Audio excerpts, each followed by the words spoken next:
Fala Vascaíno, fala Vascaína, você torcedor do Vasco, espalhados de norte a sul do Brasil, você torcedor do Vasco que nos acompanha, espalhados por todo o mundo, saudações vascaínas a todos vocês. Primeiramente, um casaca no coração de cada vascaíno, um bom começo de semana. E meus amigos, você que não é inscrito aqui no nosso canal, nos conceda essa honra. Se inscreva aqui no canal, deixe o seu like ou o seu dislike e vamos para o nosso vídeo. Amigos, a gente vai falar aqui sobre as categorias de base do Vasco da Gama. Vamos falar aí sobre a situação envolvendo o futebol do Vasco da Gama, o profissional, e vamos falar sobre essa situação aí política do Vasco da Gama. Correto? Primeiramente, as categorias de base. Ontem a nossa tarde começou muito alegre. O nosso sub-20, ele fez por onde, saiu perdendo para o Bahia por 1-0, teve capacidade, reverteu o resultado e 2-1 ficou barato para o Bahia. Eu imaginei o seguinte: poxa, a garotada correndo atrás, essa garotada que passa por adversidades, pô, isso vai encher o profissional aí de inspiração para poder vencer o Atlético Paranaense. E isso não aconteceu. Gente, com relação ao futebol profissional, medidas drásticas, urgentes, precisam acontecer. O Vasco vai ter 10 dias para colocar a casa no lugar até o próximo jogo, que acontecerá no dia 7 de janeiro contra o Atlético Goianiense lá em Goiás. E o Vasco precisa ajeitar essa situação de salários atrasados. Isso está influenciando. Tem que começar a pagar as coisas em dia, porque tem jogador aí que tá pouco se lixando aí para vestir a camisa do Vasco da Gama.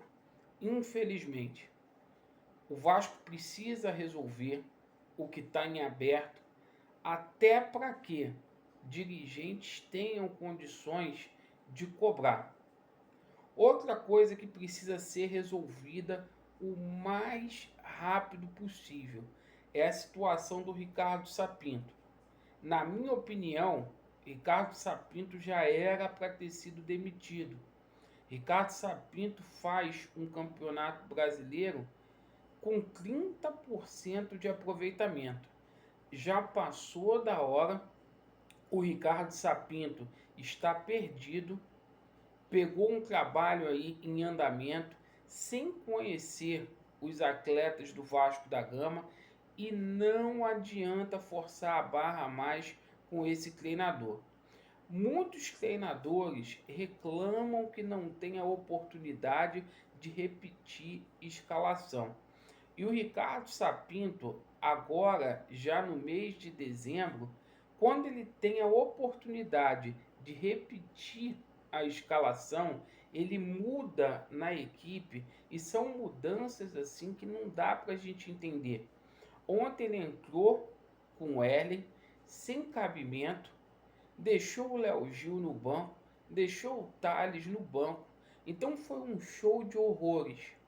E para completar, no intervalo, ele tirou o melhor meio de campo do Vasco da Gama, que foi o Juninho.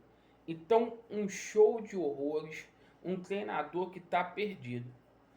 Caso o Vasco da Gama opte por continuar com Ricardo Sapinto tem que ter uma intervenção ali do departamento de futebol do Vasco da Gama. Ou o Mazuco chegar e falar para ele que as coisas estão erradas, ou o Alexandre Campelo, ou o José Luiz Moreira, porque não dá. Não dá. O Ricardo Sapinto não é esse treinador para ter essa autonomia igual Vanderlei Luxemburgo tinha aqui no Vasco da Gama. Está sendo dado muita autonomia para o Ricardo Sapinto e o trabalho dele não é bom. Ou o Vasco muda, coloca salários em dia, o Vasco traz outro treinador. Alexandre, qual treinador? Gente, qualquer treinador brasileiro, pô, que ganha o que o Ricardo Sapinto ganha, vai fazer um trabalho melhor, porque são 650 mil reais. É muita grana, é muita grana. É hora do Campelo aparecer. Seu Jorge Salgado, que é dito aí por muitos já como presidente do Vasco da Gama, tem que aparecer também, tem que sair dessa zona de conforto. Cara, me preocupa muito o Vasco da Gama até fevereiro sem o Benício. O Benício faz muita falta pro Vasco da Gama, mas é muita falta mesmo. Uma coisa é esse meio-campo do Vasco com o Benítez, outra coisa é sem o Benítez. O Carlinhos não é esse jogador, certo? Não é. Então eu fico muito preocupado. Bom, a gente conversou com o Leven aí, a gente vai ter novidades. É a esperança que eu tenho que em janeiro algo possa ser feito via justiça para o Vasco não chegar ao fundo do poço mais do que já está. Porque o Vasco precisa sim de um choque de gestão. Esses camaradas que estão aí, Campelo nunca teve capacidade para poder presidir o Vasco da Gama. E o Jorge Salgado está demonstrando ser um inapto, certo? O Vasco precisa de capital novo, o Vasco precisa de dinheiro entrando no clube para ontem, para a gente poder sanar os nossos problemas aí. E hoje era o último dia aí do ato trabalhista, para poder ou recorrer ou pagar, e até agora nada foi dito. Então o Vasco está prestes a sair aí do ato trabalhista. A gente fala isso com muita tristeza e uma irresponsabilidade dessa diretoria. Consequências, penhoras vêm por aí. Penhoras virão. Então a gente precisa que um choque de gestão seja feito, que mudanças no futebol do Vasco seja feita, porque senão, gente, as coisas ficarão tensas e o Vasco da Gama vai cair pela quarta vez. E olha que tem muito time fraco e o Vasco está fazendo uma força tremenda para cair. Certo, meus amigos? Vasco neles, a verdade prevalecerá. Obrigado por ter assistido esse vídeo e estamos juntos. Valeu, abraço.